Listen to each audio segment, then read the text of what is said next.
Our next project in this sector is titled Successful, and its full form is Sustainability and Climate Change Education in Sri Lanka for Systems Change and Futures Literacy.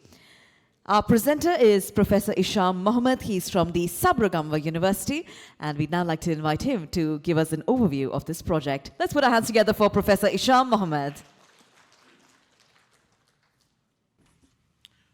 Good afternoon, ladies and gentlemen. Thank you very much for giving this opportunity to talk about the successful project. So as you can see, the successful project is the Sustainability and Climate Change Education in Sri Lanka for System Change and Future Literacy. So this is a project that comes under strand 1 of Erasmus Capacity Building in Higher Education. So well, as you can see, this project started in 2000. Actually, we started in 2023. That was late 2022 and 23. And now the project is in progress. And we have like a funding of 400,000 euros, plus there is a 10% self-financing for this. And the partner universities are from Sri Lanka. We have 2 universities. The university that I represent, the Sabragamwa University of Sri Lanka, and the Uwavellassa University of Sri Lanka are the 2 Sri Lankan partners. And we have 2 European partners, the Turku University in Finland and Wageningen University and Research in the Netherlands. So the project is coordinated by the Turku University in Finland. We are the Sri Lankan other partners of this successful project. So let me give you some idea about what is this project.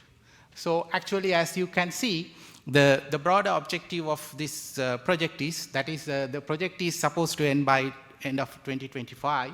So we want to sort of provide equitable, digital, and future-oriented quality education on climate change at the partner universities, particularly we also consider the inclusiveness, diversity, and provide opportunities for disadvantaged students. So that is the broad objective of this particular project. From the broad objective, you can see there are 3 specific objectives that comes from the broad objective. The first one is that we are trying to develop the institutional setup, particularly the internationalization, because as I think when the EU projects were discussed, I think Mr. Eugenio did mention about the strand 1. So one of the objectives of the strand 1 is the internationalization process. So our first objective is to set up or sort of form the groundwork for the internationalization process. And the second one is enhancing the capacity of the Sabragamwa University of Sri Lanka and the Uwavellassa University for sustainable futures, literacy, and climate change education. And the third objective is, as you can see,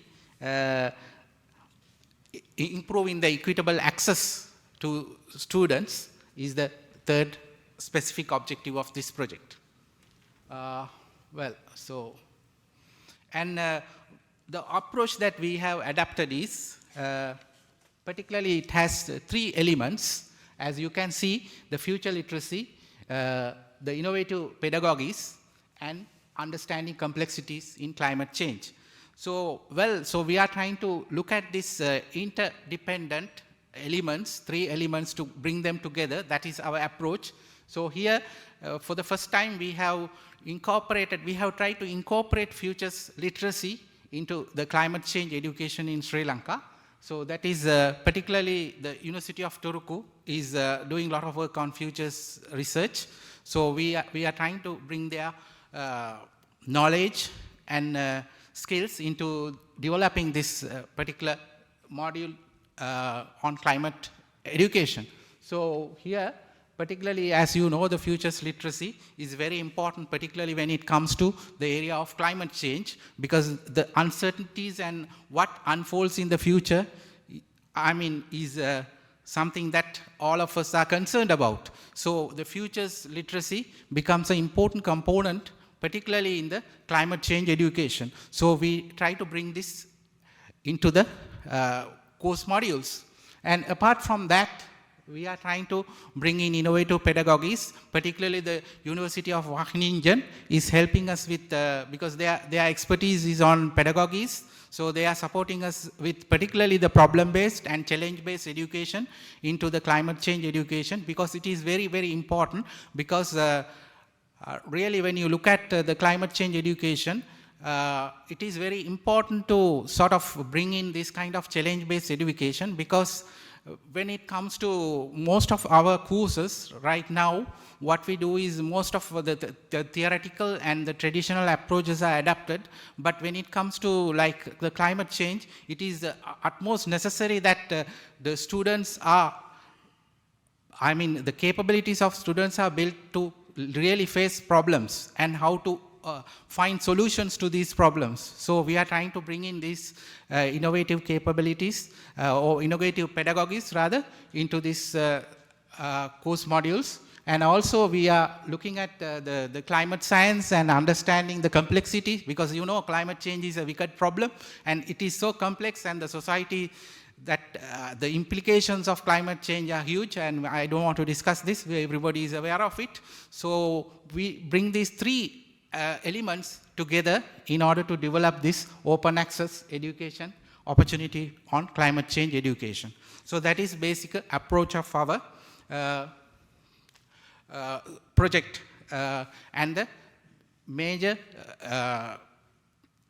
product of our project, which is the open access education opportunity. Particularly we are looking at the module that has been adapted in Finland. There is a virtual climate university in Finland, which is the module that we are trying to use, because this has been in practice for some time in Finland. It is developed by a consortium of universities in Finland, and that is the module that we are looking at, and how we can contextualize the climate university model in Sri Lanka, with particularly, as I mentioned, the problem-based education. Okay. So of course I'll quickly go into, because the time is running out, so I'll look at the challenges that we have faced. Of course I have the same, most of the challenges that were mentioned by the other presenters. So we did have this, the problem with the currency fluctuation, the economic crisis, and of course restrictions, because when it comes to some of our universities, like Sabaragamu University, we don't have a euro account, so it's very difficult for us to get the funds. What happens is when the funds are transferred from the coordinating university, that is the Turku University, it converts into rupees. So when the exchange fluctuation happens, then we of course have to face the issue of the loss of funds. Then of course there is now, particularly as far as Sabaragamu University and Ovella University is concerned, we don't have much EU projects, so we are new to this. So that's why you can see, of course there are a few other projects, but not many as other universities. So I think it's also important for the awareness of these programs, to create awareness among particularly the administrative staff. So there has to be some way for that as well.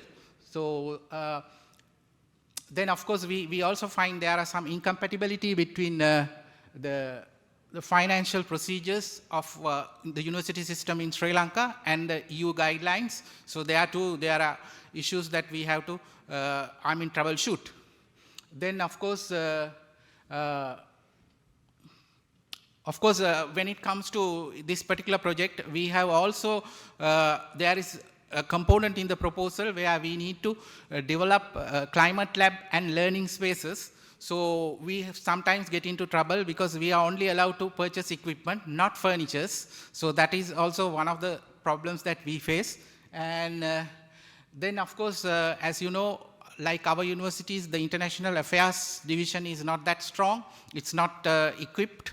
And so, I think that is very important. I think here I should mention that the International Affairs divisions of the universities should be strengthened so that the collaborations can be encouraged, because this the all purpose of this gathering is also to encourage the international collaboration. So I think strengthening the international affairs divisions of some of the universities is utmost important if we are to, get the best out of these kind of collaborations. And as far as the best practices are concerned, I'll quickly go through. So it's, we are trying to integrate climate change education across disciplines, not just one faculty. I represent the Faculty of Agricultural Sciences, but we want to take it beyond. So we are in the process of developing, I'll take just 10 seconds, across disciplines. And of course, embed challenge-based pedagogy, we have already done that. And we are in the process of developing the curricula, and also the development of Smart Climate Center and Future Research Center. We are thinking of, when we have put the groundwork for developing a center at Sabaragama University of Sri Lanka.